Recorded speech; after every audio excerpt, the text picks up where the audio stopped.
Imagina un vehículo tan pesado que su sola presencia convertía cualquier avance enemigo en una decisión de vida o muerte. Una máquina capaz de destruir un carro de combate a una distancia en la que el adversario ni siquiera entendía de dónde venía el disparo. Un coloso de acero que no necesitaba moverse rápido para dominar el campo de batalla, porque su fuerza residía en esperar, apuntar y aniquilar. Ese vehículo no pertenece al mito ni a la exageración posterior a la guerra. Existió, combatió y sembró un miedo real en los últimos meses del conflicto. Su nombre fue Jack Tiger. Cuando el año 1943 se acercaba a su final, la situación militar de Alemania había cambiado de forma irreversible. Las ofensivas ya no eran rápidas ni decisivas. Los frentes se estrechaban y la presión material del enemigo aumentaba cada mes. La guerra se había transformado en un conflicto de desgaste, dominado por la producción masiva, la superioridad aérea y la capacidad de reemplazar pérdidas con una velocidad imposible de igualar. En ese contexto, la dirigencia militar apostó por una idea extrema. Si no era posible vencer en número, tal vez aún se podía imponer el miedo mediante la superioridad técnica absoluta. Así nació el concepto de un cazacarros sin concesiones. No un vehículo equilibrado ni versátil, sino un arma especializada para destruir blindados enemigos a gran distancia. La base elegida fue el chasis del Tiger II, ya considerado uno de los más poderosos de su tiempo. Sin embargo, el nuevo proyecto debía ir mucho más lejos. Se eliminó la torreta giratoria y se optó por una enorme superestructura fija, diseñada exclusivamente para albergar un cañón de potencia descomunal y una coraza frontal prácticamente impenetrable. El Jack Tiger fue concebido como una fortaleza móvil. Su función no era avanzar ni maniobrar, sino ocupar posiciones dominantes y convertirlas en zonas de muerte. Desde allí debía frenar ofensivas completas, destruir columnas de carros antes de que pudieran entrar en combate efectivo y obligar al enemigo a replantear cada movimiento. La filosofía era clara y brutal: ver primero, disparar primero, sobrevivir sin necesidad de enfrentamientos cercanos. La magnitud del vehículo impresionaba incluso a quienes estaban acostumbrados a la guerra blindada. Su masa alcanzaba aproximadamente 70 toneladas, convirtiéndolo en el vehículo blindado de producción en serie más pesado empleado durante todo el conflicto. El blindaje frontal de la superestructura alcanzaba un grosor que hacía inútiles la mayoría de las armas anticarro enemigas en enfrentamientos frontales.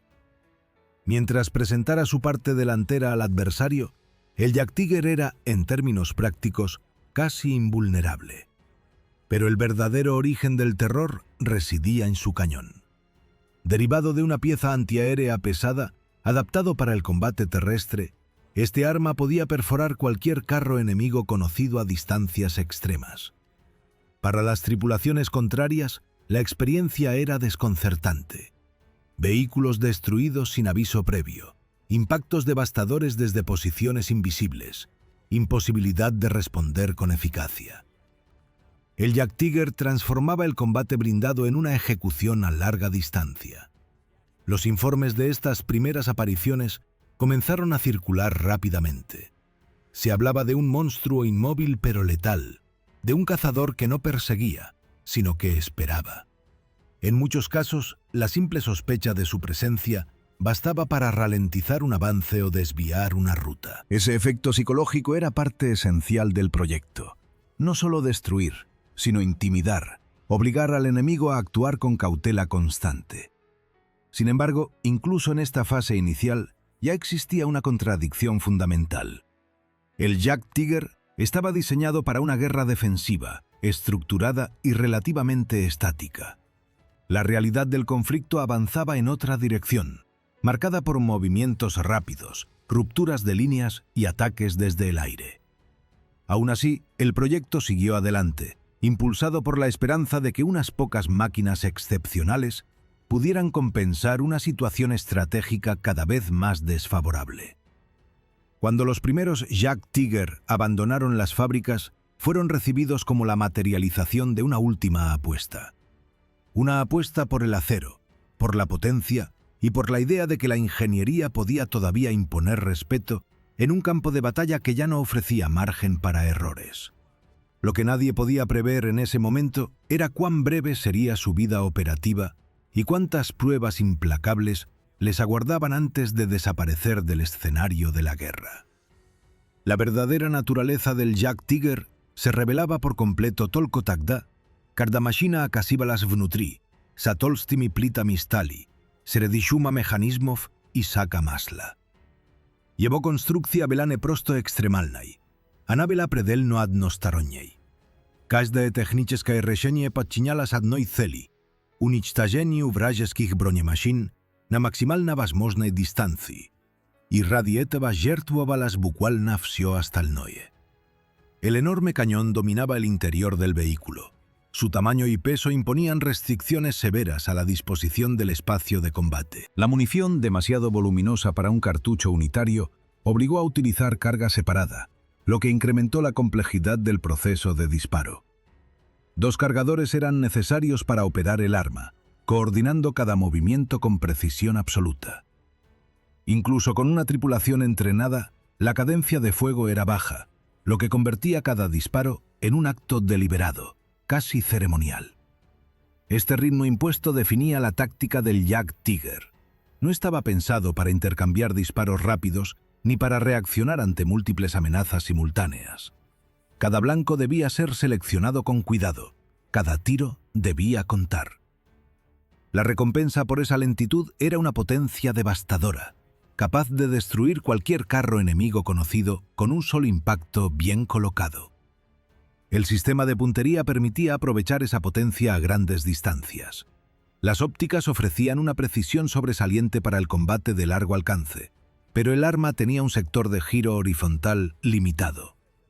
Para atacar objetivos fuera de ese ángulo, era necesario girar todo el vehículo, una maniobra lenta y exigente que incrementaba el desgaste mecánico y exponía el flanco del blindado durante segundos críticos.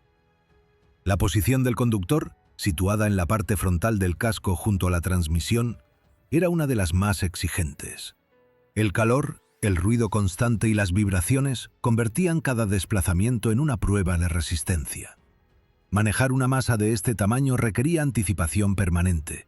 No existía margen para maniobras bruscas ni correcciones rápidas. Cada decisión se tomaba con segundos de antelación, porque el Jak Tiger simplemente no podía reaccionar de otro modo. El motor, heredado de un vehículo ya extremadamente pesado, trabajaba siempre al límite de sus capacidades. En condiciones ideales apenas lograba mover la máquina con cierta fluidez, pero en terreno irregular o bajo carga prolongada, los problemas aparecían con rapidez. Sobrecalentamientos, fallos en la transmisión y desgaste acelerado de componentes se convirtieron en una constante. La potencia disponible nunca fue suficiente para compensar el peso total del conjunto. El tren de rodaje sufría de manera especialmente intensa. Las barras de torsión, los rodillos y las orugas estaban sometidos a tensiones para las que apenas existía margen de seguridad. Marchas largas provocaban averías que no siempre podían repararse en el campo. Cada kilómetro recorrido era una apuesta, cada desplazamiento una fuente potencial de fallos. El blindaje frontal ofrecía una protección excepcional, pero su peso penalizaba todo lo demás. El Jak Tiger tenía serias limitaciones para cruzar puentes, avanzar sobre suelos blandos o maniobrar en zonas urbanas. El terreno dictaba sus posibilidades, no al revés. Allí donde no podía colocarse correctamente, su superioridad desaparecía casi por completo. Los ingenieros eran plenamente conscientes de estas limitaciones. Por esa razón, el vehículo fue equipado con cargas de demolición internas. En caso de avería grave o riesgo de captura, la tripulación debía destruir su propia máquina. Esta previsión reflejaba una realidad incómoda. El Jak Tiger era tan poderoso como frágil, desde el punto de vista logístico y operacional. En conjunto, la máquina representaba una paradoja extrema. En las condiciones ideales, era casi invencible. Fuera de ellas, se transformaba en un problema difícil de gestionar. No era un arma para una guerra móvil ni para una situación de colapso estratégico. Era el producto de una visión que apostaba todo a la superioridad técnica, ignorando que el contexto del conflicto había cambiado de forma irreversible. Con esta combinación de virtudes y debilidades, el Jack Tiger estaba listo para abandonar el ámbito de los planos y las pruebas técnicas. Lo que le esperaba no era un escenario controlado, sino un frente inestable, saturado de amenazas y carente de los recursos necesarios para sostener una máquina de tal complejidad. Y sería precisamente en ese entorno donde su verdadera historia de combate comenzaría a escribirse. La entrada del Jack Tiger en la guerra no comenzó con grandes batallas ni enfrentamientos espectaculares, sino con largas marchas, órdenes contradictorias y una sensación constante de urgencia. Las primeras unidades equipadas con estos cazacarros fueron formadas cuando la situación estratégica ya era crítica, y cada día de retraso se percibía como un lujo que ya no podía permitirse. Las tripulaciones asignadas a los Jack Tiger provenían en su mayoría de unidades con experiencia previa en carros pesados. Eran hombres acostumbrados al combate duro, conscientes de los riesgos y de las limitaciones de la maquinaria que se les confiaba. Sin embargo, incluso para ellos, la adaptación a un vehículo de este tamaño y complejidad resultó un desafío considerable. El entrenamiento se realizaba bajo presión constante, con poco tiempo y recursos limitados. Los primeros desplazamientos hacia el frente revelaron de inmediato la fragilidad logística del concepto. Las columnas avanzaban lentamente, obligadas a detenerse con frecuencia para realizar reparaciones improvisadas. Componentes sometidos a esfuerzos extremos fallaban sin previo aviso. Un problema en la transmisión podía inmovilizar completamente al vehículo, convirtiéndolo en un objetivo estático que debía ser protegido o destruido por su propia tripulación. La amenaza aérea era omnipresente. El dominio del cielo por parte del enemigo obligaba a realizar movimientos principalmente de noche o bajo condiciones meteorológicas desfavorables. Durante el día, los Jack Tiger permanecían ocultos en bosques, pueblos o bajo redes de camuflaje, esperando órdenes que a veces tardaban horas o incluso días en llegar. Esta espera constante desgastaba tanto a las máquinas como a los hombres. No pocas pérdidas se produjeron antes de que los vehículos llegaran siquiera a posiciones de combate. Bombardeos, ataques de cazabombarderos y averías irreparables redujeron el número de Jack Tiger operativos desde el primer momento. En varios casos, las tripulaciones se vieron obligadas a activar las cargas de demolición para evitar la captura de vehículos que nunca habían disparado un solo proyectil contra el enemigo. Cuando finalmente se desplegaron en sectores críticos, los Jack Tiger fueron utilizados como elementos defensivos de largo alcance. Se les asignaban posiciones desde las que podían cubrir carreteras, cruces y zonas abiertas. La idea era simple: obligar al enemigo a avanzar bajo la amenaza constante de un fuego preciso y devastador, ralentizando su progreso y generando confusión. En estas primeras acciones, el impacto psicológico fue inmediato. Columnas blindadas que avanzaban con confianza se detenían al recibir impactos desde distancias inesperadas. Vehículos destruidos sin señales claras de la procedencia del disparo sembraban dudas entre las tripulaciones enemigas. La presencia del Jack Tiger transformaba el terreno en un espacio hostil incluso antes de que comenzara un combate visible. Sin embargo, cada éxito venía acompañado de nuevos problemas. El consumo de munición era alto, el reabastecimiento difícil, y la necesidad de mantener posiciones fijas hacía que los Jack Tiger quedaran expuestos a ataques indirectos. La artillería enemiga, guiada por observadores y apoyada desde el aire, comenzaba a concentrar fuego sobre las áreas sospechosas de albergar estas máquinas. El desplazamiento posterior a cada acción era lento y arriesgado. Cambiar de posición requería tiempo, coordinación y, sobre todo, suerte. Un fallo mecánico en el momento equivocado podía sellar el destino del vehículo y de su tripulación. Cada kilómetro recorrido aumentaba la probabilidad de una avería grave, y cada detención prolongada incrementaba el riesgo de ser localizado desde el aire. A pesar de todo, los Jack Tiger comenzaron a forjar una reputación temible. No por su número, que siempre fue reducido, sino por su capacidad para imponer respeto en sectores clave del frente. Allí donde aparecían, el avance enemigo se volvía cauteloso, lento y costoso. Pero esta influencia era local y temporal. La guerra avanzaba a un ritmo que estas máquinas, por su propia naturaleza, no podían seguir. Mientras las líneas se contraían y las órdenes se volvían cada vez más desesperadas, el Jack Tiger se encontraba atrapado entre lo que había sido diseñado para hacer y lo que la realidad del conflicto exigía. El siguiente paso de su historia no estaría marcado solo por la potencia de su cañón, sino por enfrentamientos directos, decisiones críticas y un entorno cada vez más hostil, donde incluso el acero más grueso tenía límites claros. La fase más intensa del empleo del Jack Tiger comenzó cuando el frente dejó de ser una línea definida y se convirtió en una sucesión de rupturas, contraataques improvisados y retiradas forzadas. En ese entorno caótico, estas máquinas fueron empleadas como último recurso para sellar brechas críticas y ganar tiempo allí donde ya no quedaban reservas móviles. Las emboscadas a larga distancia se convirtieron en su forma preferida de combate. Los Jack Tiger ocupaban posiciones elevadas o dominantes, a menudo preparadas con antelación por unidades de ingenieros, desde donde podían cubrir amplios sectores. La selección del emplazamiento era crucial. Un error de cálculo podía dejar al vehículo sin posibilidad de repliegue o exponer sus flancos durante demasiado tiempo. Cuando el contacto se producía en condiciones favorables, el resultado era devastador. Columnas blindadas que avanzaban por carreteras abiertas eran detenidas de forma abrupta. El primer impacto solía destruir el vehículo de cabeza, bloqueando el paso y creando confusión. Los disparos siguientes explotaban esa inmovilidad, eliminando objetivos uno tras otro antes de que el enemigo pudiera reaccionar con eficacia. La superioridad en alcance permitía al Jack Tiger dictar el ritmo del enfrentamiento.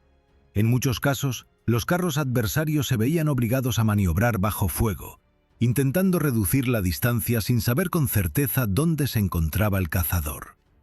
Ese avance cauteloso ofrecía tiempo, pero también revelaba posiciones, lo que facilitaba nuevos impactos precisos. Sin embargo, la guerra rara vez ofrecía escenarios ideales durante mucho tiempo. La respuesta enemiga evolucionó con rapidez. El reconocimiento aéreo, combinado con observadores avanzados, comenzó a identificar patrones de empleo. Zonas sospechosas eran sometidas a fuego indirecto prolongado, obligando a las tripulaciones a permanecer inmóviles durante horas bajo una presión constante. El Jack Tiger podía resistir impactos directos en su parte frontal, pero no estaba diseñado para soportar bombardeos sostenidos desde múltiples direcciones. Las explosiones cercanas dañaban sistemas externos, bloqueaban mecanismos y aumentaban el riesgo de averías críticas. Incluso sin penetración del blindaje, el vehículo podía quedar fuera de combate por daños acumulativos. Los intentos de reposicionamiento tras un enfrentamiento exitoso se convirtieron en momentos especialmente peligrosos.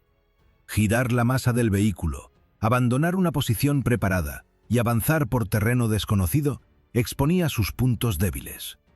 En varias ocasiones, unidades enemigas lograron acercarse lo suficiente para atacar los laterales o la parte trasera, donde la protección era significativamente menor.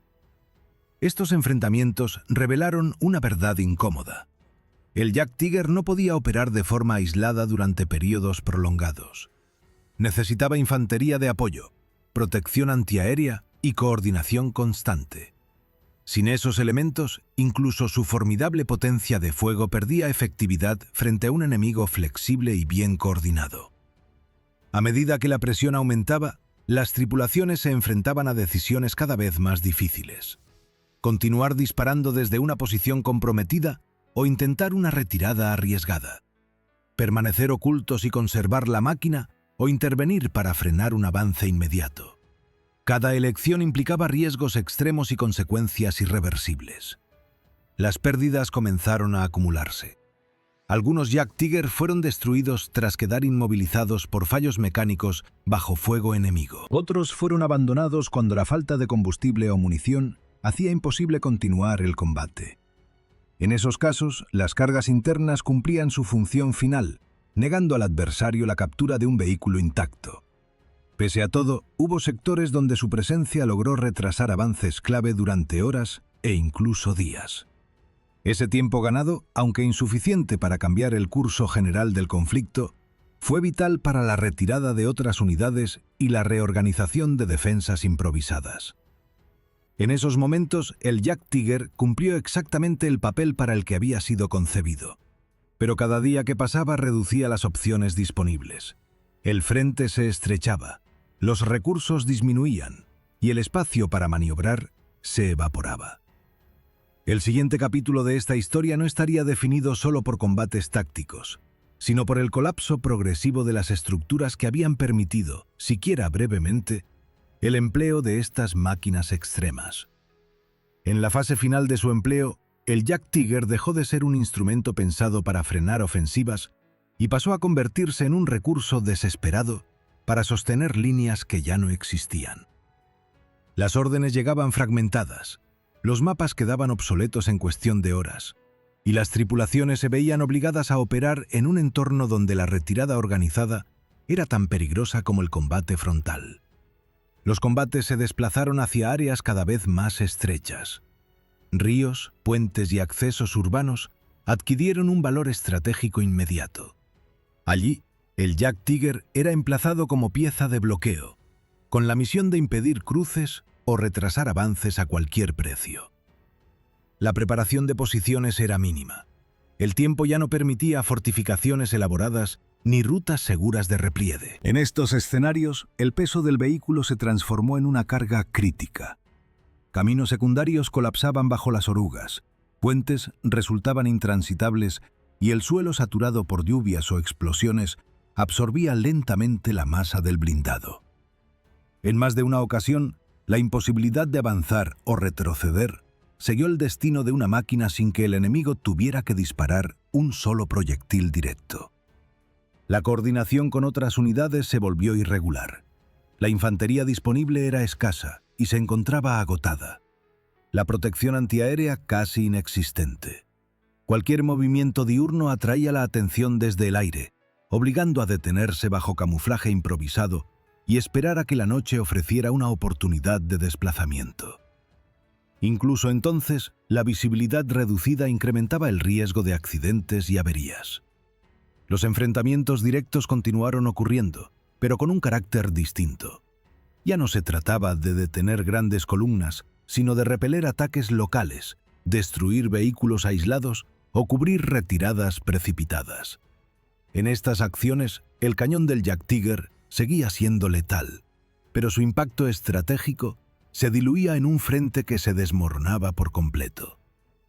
La escasez de combustible se convirtió en un factor decisivo. En varios casos, los Jack Tiger llegaron a posiciones designadas con reservas mínimas, suficientes apenas para maniobras cortas. Una vez agotadas, la máquina quedaba convertida en un punto fijo. La decisión era entonces inevitable. Intentar una defensa estática hasta el último proyectil o proceder a la destrucción del vehículo antes de que cayera intacto en manos enemigas. Las cargas internas, previstas desde el diseño, pasaron de ser una medida teórica a una realidad frecuente. Las tripulaciones, conscientes de que no habría recuperación ni reemplazo, ejecutaban el procedimiento con rapidez. Abandonaban la máquina, activaban los explosivos y observaban a distancia cómo una de las construcciones más complejas del conflicto se convertía en una masa retorcida de acero. Este proceso se repitió en distintos sectores, no por derrota directa en combate blindado, sino por una combinación implacable de factores: falta de movilidad, ausencia de apoyo, dominio aéreo enemigo y colapso logístico. El Jack Tiger no era derrotado por un solo adversario, sino por un sistema de guerra que ya no permitía la supervivencia de máquinas tan especializadas. Aún así, hubo episodios en los que su presencia logró marcar diferencias locales. Retiradas cubiertas con éxito, avances enemigos ralentizados y unidades que lograron escapar de cercos gracias al tiempo ganado. Para las tripulaciones involucradas, esos momentos justificaban cada riesgo asumido. Sin embargo, la sensación dominante era la de luchar contra una marea imposible de contener. Con cada día que pasaba, el número de Jack Tiger operativos disminuía. Algunos quedaban abandonados por daños irreparables, otros eran destruidos deliberadamente, y unos pocos continuaban combatiendo en condiciones cada vez más precarias. La máquina, diseñada como un cazador implacable, Se encontraba ahora atrapada en una guerra que exigía velocidad, flexibilidad y volumen, cualidades que nunca formaron parte de su naturaleza. El final se acercaba no como un gran enfrentamiento decisivo, sino como una sucesión de decisiones individuales tomadas bajo presión extrema. Decisiones que definirían el destino de las últimas tripulaciones y el cierre definitivo de la breve pero intensa carrera de combate del Jack Tiger. Lo que quedaba por narrar no era ya una cuestión de potencia o blindaje, sino el momento exacto en que incluso el acero más grueso deja de ser suficiente. El final operativo del Jack Tiger no llegó como una derrota espectacular, sino como una serie de escenas fragmentadas, dispersas en carreteras rotas, pueblos semidestruidos y posiciones abandonadas a toda prisa. En esos últimos días, cada vehículo superviviente era ya una anomalía, una excepción que seguía existiendo más por inercia que por planificación real. El peso extremo, que había sido su mayor garantía de protección, se transformó en su condena definitiva. Girar la máquina requería un espacio amplio y tiempo precioso. En calles estrechas o caminos secundarios, un simple cambio de dirección podía tomar largos segundos, suficientes para delatar su posición o provocar una avería irreversible. Las tripulaciones lo sabían y evitaban cualquier maniobra innecesaria, aun cuando la situación táctica exigía rapidez. Las órdenes finales eran claras y brutales: resistir mientras fuera posible, cubrir la retirada de otras unidades, evitar la captura a cualquier precio. Ya no existían planes a largo plazo ni expectativas de refuerzo. Cada Jack Tiger operaba casi de forma autónoma, dependiendo de la iniciativa de su comandante y del estado físico de una tripulación agotada por semanas de tensión constante. Los últimos enfrentamientos fueron breves y violentos. Disparos aislados desde posiciones improvisadas, impactos precisos contra objetivos que aparecían solo durante segundos y retiradas inmediatas para evitar represalias aéreas. El cañón seguía siendo letal, pero cada proyectil disparado acercaba el momento en que la munición se agotaría y la máquina quedaría inmóvil. En más de una ocasión, el final llegó sin combate directo.